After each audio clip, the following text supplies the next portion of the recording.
Hi guys, and welcome back to my channel and to part 2 of my series about how to step more into your feminine energy. With these tips, I was able to attract a healthy, masculine provider man. I truly believe in creating a loving, long-lasting relationship that leads to marriage, that leads to building a healthy, strong, loving family, and not just only dating for a lifestyle. Although it's nice, and I think you should never compromise on anything because we should never have to settle for less, I do believe that actually loving each other, having the same values and beliefs is and should be the foundation of a happy relationship. So if you're here for the not so toxic vibes, then welcome and let's get into it. So what did I do to move more into my feminine energy, but also to leverage my masculine energy whenever I need it, to stop controlling things? For example, when I'm with my partner, I can do a lot of things myself, okay? Like when I'm alone at home, I do them all myself. But you know, when he's with me, when he's there, I consciously ask him for help.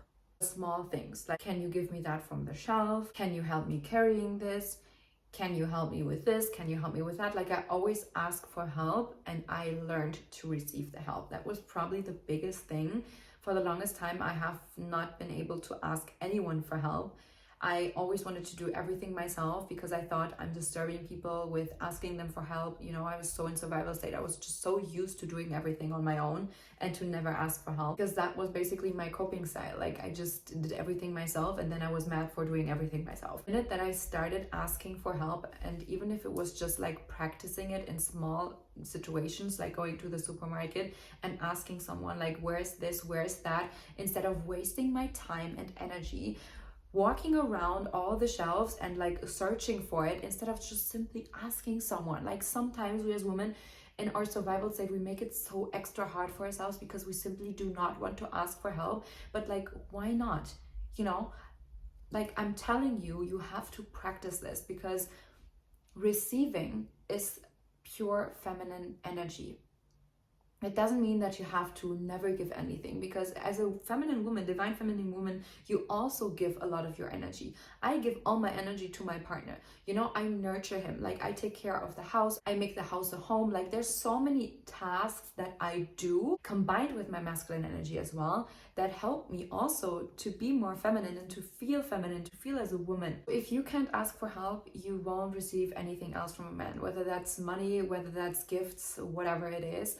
You basically are not even able to receive it because you're just overly masculine. The next thing is your style. So I learned to just dress myself very feminine with like very classy clothes. I never wear too sexy things. Like I usually always wear these kind of things where it's like buttoned up, and you know, like I don't wear a lot of cleavage. Like I don't like showing everything that I got. I think it's actually so much more sexy if you don't show everything, because you leave everything else to the man's fantasy. So if you show everything that you have, like it just looks cheap and needy. So if you learn to dress yourself classy and feminine with like skirts, longer dresses, like very flowy, long, elegant kind of styles, like men just look at you differently. I really noticed that. Like the minute that I started to dress myself very elegant, very classy, I didn't run around in like basic things, like men just started to treat me differently. Like they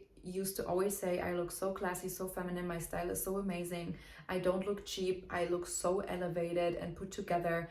And they were just so drawn to that, and they started to just treat me differently. Like they opened my doors for me. I don't have to touch a car handle when I'm on a date, and it was just so much more effortlessly. Like I didn't demand anything from a man, you know, but it was just a given that they brought me flowers, that I was receiving gifts, that they were taking care of me, like because it was just me and my posture. You know, I never talked loud. I never tried to compete with them in any kind of way. Like I let them talk. I asked them questions. I was always very respectful and polite. And what I noticed in my, you know, me and my masculine energy, I was a lot like belittling the man a lot. Like I didn't respect them. I was literally belittling them in so many different situations, and thought it was funny. It was actually not, because it was my coping style. Like I just, you know, didn't trust men, and I had to, you know, belittle men to feel in control and to feel inferior.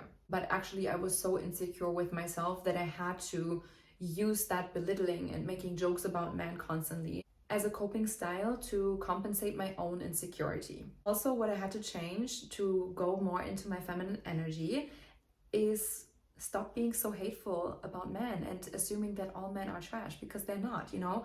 It is literally your assumptions. Like, you have to change your assumptions about men and about yourself and what you are able to receive. Like, if you think that every single man is trash and all rich men are evil, and like, you know, you have all these ideas and beliefs about men in general, like, you should not wonder about why you're attracting emotionally unavailable, emotionally not intelligent, and just hateful and just bad men in general. I really had to heal that in myself and to change my assumptions. I had to really learn that there's good men out there, and you know, that, you know, I'm able to attract them because I'm also a good woman. Like, I truly believe in that you get who you are and not what you want. Like, I wanted to have an emotionally available partner, but for the longest time I would attract emotionally unavailable partners. You know, I would attract avoidant partners, I would attract very anxious partners, like, because and that's the next thing that you need to learn about, is your attachment style. Like, which attachment style do you have?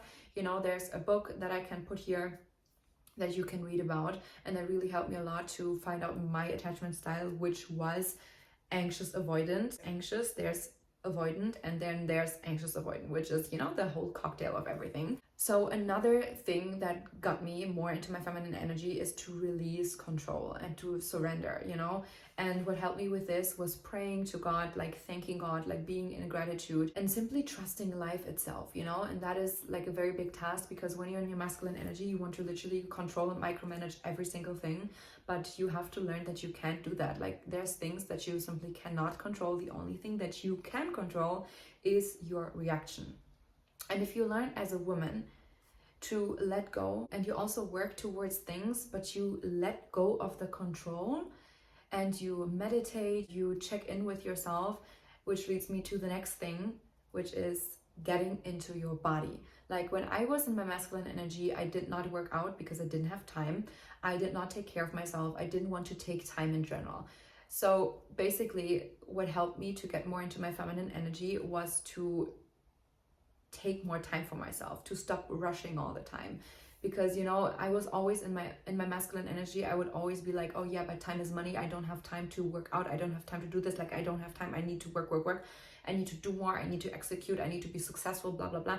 And so I was denying my self-care. I was denying my health. I was just simply ignoring everything and disregarding my own personal well-being, which is super toxic and which is so much wounded masculine energy within. And so in order to go more into my feminine energy is to really connect with my body. So I did yoga, I did Pilates, I did a lot of like slower movement workouts and, you know, somatic movements in order to keep my emotions in check as well, and to release emotions and anger from my body and heal myself energetically. Because there's a lot of like when you're in survival state, there's a lot of stuck emotions inside of your body. Like, our nervous system literally saves everything. And you know, when you are in that survival state, you can affirm and do all the mental work that you want, but if your body does not feel safe, like, there's not much that you can do. You know, you can affirm all day, oh, I feel so peaceful, I'm so much in my divine feminine energy, but then still your body is on go. Like, it just doesn't match up. You know, what you need to do is get inside your body, get to know your body, and take time for it. Take conscious time to do your self-care. Like, practice self-care routines, like taking a bath, going to massage, doing something for your body, whether it's staying fit and healthy with like working out, or also doing something to, you know, look better, look put together. Like, that's also something that helped me, like doing my nails regularly, going to the hairdresser, like doing facials, like doing masks. You can even do it at home. No, you don't need to spend so much money on elevating your looks and styles and everything, but there's always things that you can do to help you feel put together and that you actually take care of yourself. And the next thing is your posture and your manners. Like, you know, in my masculine energy, that I wanted to do was be loud and bold and be, you know, like that everybody needs to hear me all the time. But you know what I realized, like, since I'm more in my feminine energy, I actually became quieter. And that's not because I don't have much to say, but I choose who deserves to hear it, you know? Like, I don't need to put myself in the middle of everything and be the center of attention all the time. You know, if other people need that, they can do that, but I don't need to compete with them. So I say things when I want to say them. I say them firmly. I say them, respectfully and polite, but I do not raise my voice. I don't need to be the loudest one on the table. I don't need to do all these things because, I don't compete with anyone. Like, I rest in my feminine energy. I rest in my feminine power. And I know I have my truth. I know what I want to say and when I want to say it. And so, the way how you talk to other people, how you show up, how you carry yourself, your manners, your etiquette, like being elegant, like, how you talk, it just all makes such a big difference of like how you show up in the world and how you are also perceived by other people. Also, slower movements, like, when I'm walking, I don't like run and rush, like, which is something that I used to do, but I take my time. Actually practice this walk, like walking slow, and just in general taking my time and not be so like rushed all the time was just a very big thing for me to shift more into my feminine energy. Now I want to list the traits of a divine feminine woman that leads with her softness and is very much empowered within herself because she leveraged both of her masculine and feminine energy all together. Divine feminine woman is able to lead, okay? So leadership is actually a masculine quality, but a feminine woman knows how to lead with warmth, with love, and with softness. She uses her magnetism to have other people listen to her, make herself heard. She doesn't have to be so loud or have to be the center of attention, but she uses her magnetism for it. She receives with grace and with discernment, and she's also able to give and nurture and love and support others. She is very anchored in her self-worth. She knows who she is and what she wants. She can communicate her boundaries always in a respectful way, but she's very firm with it. She would never chase or beg anyone for anything, especially not for validation. She inspires, nurtures, and uplifts others naturally without actually comparing herself or having to compete with anyone because she knows he's in her power. She's soft but also strong. She has boundaries and standards. She's also very intuitive and connected to her emotions, and she's not afraid to show vulnerability. It is actually not a weakness for her, it's a big strength of her. She attracts love and supportive friendships without trying to earn love and also without playing games.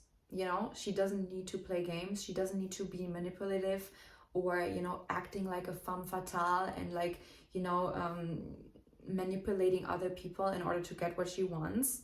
She surrenders control in order to be in her feminine flow state. She always will express and communicate her needs without being ashamed for them or feeling guilty of having them. She always holds her standard like a queen. She would never judge anyone else. And she radiates elegance, a little bit of mystery, and also wholeness. She embodies joy. She literally knows her body and she uses her sensuality. She feels comfortable in her own skin, and she would never ever talk bad about her own appearance on her body, also not about anyone else. She glows from within, not for attention. She also releases her ego because she moves from the heart. She would always speak her truth through softness and power, not in order to control other people or bring other people down. And she simply trusts in life, trusts in herself. She believes in herself and that what is hers and what belongs to her will never miss her. She's able to make decisions and make them with authority. You are able to simply use your masculine energy as well to make decisions, to go after your dreams and to fulfill your passion and purpose. Like, being a divine feminine woman is not so much about having a partner and then having him do everything for you. When you have a partner, you let him lead and you let him provide for you without feeling guilty, but also you nurture him and you give your energy back. Like, it's a give and take, You don't just take and never give anything in return. It's such a dance of balance and, an act of balance to switch on between your masculine and feminine energy. And you just also have to try it out as well. I had to learn so many things along the way. I learned about masculine and feminine energy, and then I just had to adapt. I had to practice it. I had to take action. I had to then just simply also be and let myself be guided by my intuition. So one thing that I did is I created a workbook that you can use to literally date yourself, to become more feminine, to release your masculine energy, but then also to use and leverage both of the energies within, and to just become a high value woman, and to become someone that you also would be literally proud to date. There's so many people that look for the perfect relationship, but you know, like, you actually have to get to know yourself a lot before you can attract someone that is really like good for you, you know. But I want to give you the shortcut and like things that really help me, like general questions, how I found out my limiting beliefs and how I changed them, like also practices. Like, it's not just only about being and doing nothing anymore, but also like practicing and taking small action steps in order to become a more feminine woman and in order to be a divine feminine woman. That was part 2 of my video. I hope you guys enjoyed it. Find my workbook in the description box below. You can learn to date yourself and to learn everything about masculine and feminine energy and how you can heal and work with yourself. Thank you guys so much for watching. Give me a thumbs up if you like this video. Subscribe to my channel so you don't miss out on any other video. And I see you in my next video. Bye.